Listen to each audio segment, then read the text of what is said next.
Hi friends, welcome back to logical Paisa. आज अगर देखते तो जो क्लोजिंग मिला है मार्केट्स का, तो काफ़ी स्ट्रॉन्ग क्लोजिंग मार्केट की जो फॉल डाउन आया था बीच में। उसके बाद भी फ्राइडे के दिन पे भी मार्केट ने एक अच्छा खासा स्मार्ट रिकवरी प्रोसेस कंटिन्यू किया है। एंड ये 3 कंसेक्यूटिव वीक है जहाँ पे मार्केट कंटिन्यूसली एक से कि ग्रीन पे क्लोज हो रहा है। जो मिड अक्टूबर और मिड दिसंबर में जो मार्केट ने करेक्शंस आया था, उसके बाद अगर कंटिन्यूस रिकवरी का जो प्रोसेस है वो कंटिन्यू रुका, क्योंकि बीच में जो फॉल डाउन आया था रीजन लेके फेडरेशंस का जो न्यूज़ था कि जहाँ पे रेट हाइक हो सकता है, उसको भी कंसिडर करते हुए मार्केट ने काफ़ी करेक्शंस आया था। एंड जो न्यू कोविड के वेरिएंट्स आ रहे हैं जिसके लेके चांसेस है कहीं ना कहीं पे लॉकडाउन का जो चांसेस था, तो उसके दिन पे मार्केट ने काफ़ी हैवी करेक्शंस आया था थर्सडे को। लेकिन उसी का यू कैन कि बाउंस बैक, काफ़ी स्ट्रॉन्ग बाउंस बैक वापस फ्राइडे को भी देखने मिला। मार्केट कंटिन्यूसली ट्राई कर रहा है एक रिकवरी फेज मेंटेन करने के लिए ahead of you can see की जो फाइनेंशियल बजट है। उसको लेके काफ़ी ज़्यादा प्रोडिक्शंस है, काफ़ी स्ट्रॉन्ग हो सकता है बजट एंड न्यू चेंजेस का एक्सपेक्टेशंस है। अभी भी अराउंड 18,000 का लेवल एक इंपॉर्टेंट यू कैन सी की रेजिस्टेंस का काम कर रहा है, क्योंकि 17,900 एंड 18,000 के लेवल से अगर आप चार्ट देखोगे तो वहाँ पे एक रेजिस्टेंस फेस हो रहा है। बार बार वो कैंडल पे जाके मार्केट कंसोलिडेशन पे जा रहा है। जैसे फ्राइडे के दिन पे भी देखने मिला था, ओपनिंग काफ़ी अच्छा था लेकिन क्लोजिंग के टाइम पे जो क्लोजिंग मिला दैट इज 17,812 का। वो एक मेजर जोन है 18,000 एंड 17,900 का। एंड डाउन साइड पे अगेन अगर सपोर्ट की बात करते हैं तो वी कैन एक्सपेक्ट कि 17,650 एंड 17,600 एक मेजर रोल प्ले कर रहा है, क्योंकि वहाँ से ही मार्केट ने अगेन बाउंस बैक भी दिया था एंड मार्केट ने रिकवरी भी किया था थर्सडे के दिन पे भी। वहाँ वही जोन था जहाँ पे मार्केट जाके नीचे भी आया था। That is something to we have to check it out कि 17,600 650 एंड अपर साइड में 18,000 एंड 17,900 एक रोल प्ले कर सकते हैं थोड़े टाइम के लिए, जब तक कुछ इंपॉर्टेंट न्यूज़ एंड जैसे कि अभी कंटिन्यूसली जैसे कि ओवरऑल क्वार्टर 3 का जो रिजल्ट्स डिक्लेयर होने वाला है, जो क्वार्टरली रिजल्ट्स है, उसमें काफ़ी यू कैन से कि स्ट्रॉन्ग एक्सपेक्टेशंस है मार्केट के पॉइंट ऑफ व्यू से। मेजर अगर ट्रेंड आइडेंटिफाई करते हैं, शॉर्ट टर्म ट्रेंड अभी भी इंटैक्ट है, डेट इज 18,000 टू लेके 18,200। एंड जो मीडियम टर्म टारगेट है डेट इज 18,600 टू 18,600 के रेंज पे है। एंड डाउन साइड पे 17,600 एंड 17,000 एक मेजर रोल प्ले करने वाले के दिन में। जैसे मैंने बोला कि आज मार्केट्स में यू कैन सी कि इम्पोर्टेंट जैसे कि क्वार्टर 3 का रिजल्ट स्टार्ट होने वाला है। आज के दिन में एक important discussion point of discussion अगर पब्लिक सेक्टर बैंक का बात करते हैं, वो इंडेक्स काफ़ी ज़्यादा स्ट्रांगली परफॉर्म किया है, क्योंकि काफ़ी ज़्यादा प्राइवेटाइजेशन का न्यूज़ आ रहा है, डी मर्जर का न्यूज़ आ रहा है, मर्जिंग का न्यूज़ आ रहा है। उसी में एक इम्पॉर्टेंट फैक्टर जो वॉच आउट करने के लिए इम्पॉर्टेंट हो सकता है मार्केट्स में इस बार के क्वार्टरली रिजल्ट्स में, that is non performing assets. Non performing assets की अगर बात करते हैं, अगर मैं इजी टर्म पे बात करूँ नॉन परफॉर्मिंग एसेट्स क्या होता है, अगर आप ये पिक्चर में अगर आइडेंटिफाई करोगे तो एक बैंक है एंड एक ये रियल पर्सन है जिनको लोन चाहिए। बैंक जिसे लोन पास ऑन करता है आफ्टर 90 डेज, अगर मैं बात करूँ तो no payment of in 90 days. अगर वो पेमेंट जो क्लासिफिकेशन ऑफ लोन्स है या एडवांसेस अगर वो अनपेड है या डिफॉल्ट हो जाता है, ठीक है, किसी भी इंडिविजुअल से किसी भी कंपनी के एंड से वो डिफॉल्ट हो जाता है, जो रिस्पेक्टिव पीरियड ऑफ टाइम है वो पीरियड ऑफ टाइम में ना उनको पेमेंट मिल पा रहा है, जो प्रिंसिपल अमाउंट उन्होंने दिया था वो अगर उन लोग कलेक्ट नहीं कर पा रहे, अगर वो डिफॉल्ट चले जा रहा है, that is known as non performing asset.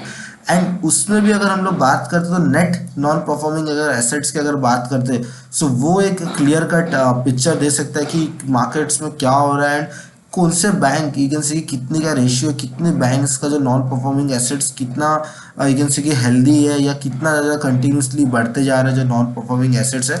And gross non performing assets अगर देखते हैं तो एक वो हेल्दी साइन शो नहीं करता, लेकिन नेट नॉन परफॉर्मिंग एसेट्स की अगर बात करते हैं, जो एक्चुअल बर्डन है बैंक के ऊपर without taking any consideration provisions by the bank, अगर वो सब अगर हम लोग कंसिडरेशन नहीं करते, वो हमेशा एक मेजर रोल प्ले करता है net non performing asset.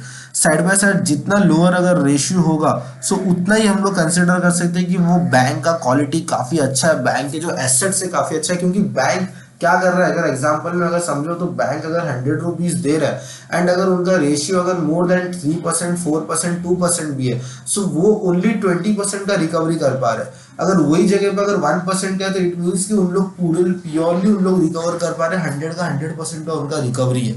It means कि बैंक के जो 100 रुपीज का लोन उन्होंने पास किया था, 100 रुपीज का लोन वापिस वो रिकवर कर पा रहे विथ एक्स्ट्रा अमाउंट ऑफ जो income that is known as interest. So जितना यू कैन सी कि जो रेशियो है लोअर हो गया, उतना ज़्यादा कम रिस्की है bank in the terms of quality of asset. And side by side अगर देखते हैं तो जितना यू कैन सी कि बैंक्स का अगर हम लोग बात करते हैं, नॉन परफॉर्मिंग एसेट अगर हम लोग बात करते हैं, जो वो एक अफेक्ट करता है फाइनेंशियल इंस्टीट्यूशंस के कैपिटल रेशियोज को भी, मेजरली जो एसेट रेशियो जिसे बात करते हैं कैपिटल एडुकेशन रेशियो, क्योंकि कंटिन्यूसली अगर लोन दे रहे हैं अगर वो अवेलेबल नहीं हो पा रहे तो वो नया लोन भी पास ऑन नहीं कर पाएंगे, क्योंकि जब तक वो लोन रिकवर नहीं हो पाता तो उनके पास उतना कैपिटल अरेंज करना वो भी पॉसिबल नहीं है।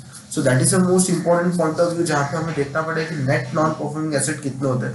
सो गोइंग अहेड विद आज के इंपॉर्टेंट डेटा में हम लोग आइडेंटिफाई करेंगे वैसे कुछ 10 पब्लिक सेक्टर बैंक जिनके अगर देखते हैं तो लोएस्ट नॉन परफॉर्मिंग एसेट्स है अकॉर्डिंग टू 30 सितंबर, जो क्वार्टर जो गया है 30 सितंबर 2020, तो उसका अकॉर्डिंगली कौन सा ऐसे 10 बैंक्स है जो जिनके इनसे की बोल सकते हो लोएस्ट है net NPS. And we can consider कि इस बार के क्वार्टर 3 के रिजल्ट्स में क्या चांसेस है उनके बैंक्स के रिजल्ट्स में।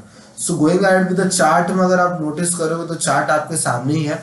सो मेजरली अगर देखते तो going ahead with the terms of advances loans, highest अगर देखते हैं state bank of India and one of the strongest public sector bank अगर हम लोग बात करते हैं, जो इसका नेट एनपीए का रेशियो भी सबसे लोएस्ट है in all of the 10 public sector bank, that is only 1.52%।